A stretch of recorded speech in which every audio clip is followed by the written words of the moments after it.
I want to share a story my grandmother used to tell us. It's about a farmer in a small village who refused to give up, no matter how bad things got.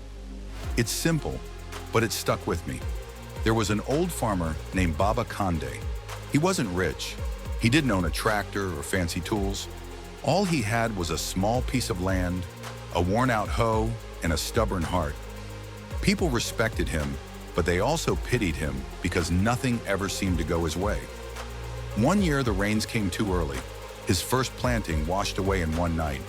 He stood in his field the next morning, muddy water everywhere, corn seeds floating around like dead fish. His neighbor shouted, "Kande, maybe farming isn't for you. You're getting old, rest small." Baba Kande just smiled. "We start again," he said, so he planted again. But this time, halfway through the season, a long dry spell hit. The sun burned the ground until cracks opened like small wounds. His young crops turned yellow, then brown. Many farmers gave up that year. A few even went to the city to look for quick jobs. But Baba Kande didn't leave. "We try again," he said. He dug a small well with his own hands. It took him days. He used a bucket tied with rope to water his crops one small patch at a time. People laughed. This man wants to water the whole world with one bucket. But he kept going. Then came the goats. One morning he woke up to find someone's goats had slipped into his field during the night and eaten most of his vegetables. The footprints were everywhere. The damage was clear. Anyone else would have shouted, fought, or maybe even cursed. But Baba Kande just sighed. "We plant again," he said. At this point, the whole village was watching him like a show. They whispered things like, "Isn't he tired?" Or, "Maybe the gods are testing him." But no matter what people said, each morning they saw the same thing. Baba Kande in his field, bent over, working. Then finally, the next season blessed him.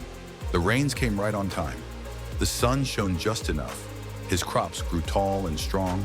Corn, yams, beans, vegetables. His field looked like it swallowed the color green.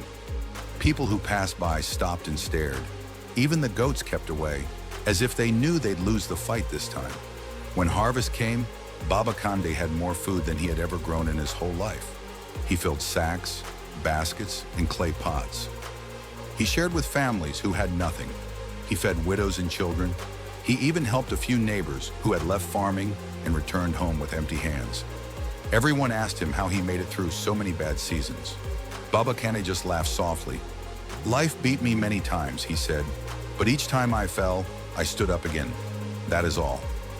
And that was the truth. He was not the strongest.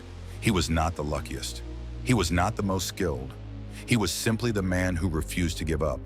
And in the end, that was enough.